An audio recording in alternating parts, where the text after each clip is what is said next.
Hello everyone! For today's video ay pupunta kami ngayon sa Mount Pani. Ito nga lang pala ito matatagpuan sa Agit-it Binzons, Camarines Norte. Alam nyo ba guys, ito yung araw na hindi namin inaasahan na makakapunta kami dito. At dito pa nga lang sa Bukana ay talaga namang mapapawaw na ako sa ganda ng view. At doon sa may tricycle na yon, doon pala ang paakyat ng Mount Pani. At dito nga ay may bantay at may bayad na 30 pesos. At saka kailangan mo din mag-logbook para sa security. At pagkabayad nga namin ay umakyat na agad kami at dahan-dahan lang kasi nakakahingal talaga. At sa sobrang excited namin ay wala kaming dala kahit tubig. O diba, pag nauhaw kami sa taas ay wala kaming maiinuman. At habang naglalakad kami dito ay nagkukwentuhan nga kami at ito pala ay medyo malayo-layo rin. Sabi nga ni Manong Guard ay nasa 20 minutes daw itong lakarin. Pero depende sa inyo kung mabilis kayong maglakad. Pagkataas nga namin dito ay unti-unti ko nang nakikita ang kagandahan ng bundok ng Mount Pani. At alam nyo ba dati pinapangarap ko lang na makarating dito. At ngayon andito na ako, talaga namang masasabi kong super ganda at nakaka-amaze itong bundok na ito. At sa tagal ko naninirahan dito sa Camarines Norte ay ngayon lang talaga ako dito nakapunta. At itong bundok na ito ng Mount Pani ay isa na rin ito sa mga tourist spot na pinupuntahan dito ng ating mga kababayan. At tanaw mo din dito ang ating karagatan. At syempre yung dagat na yan ay konektado sa iba't ibang bayan na. Sabi nga nila dito sa bandang kanan yan ay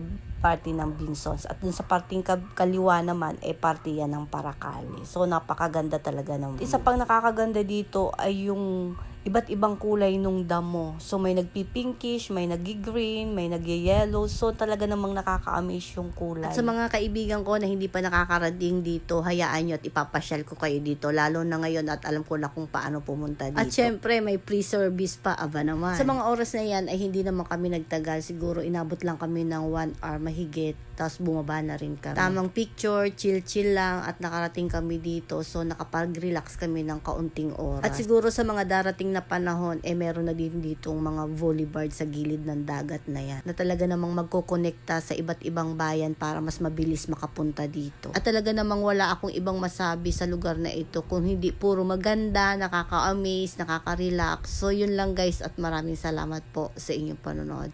Bye!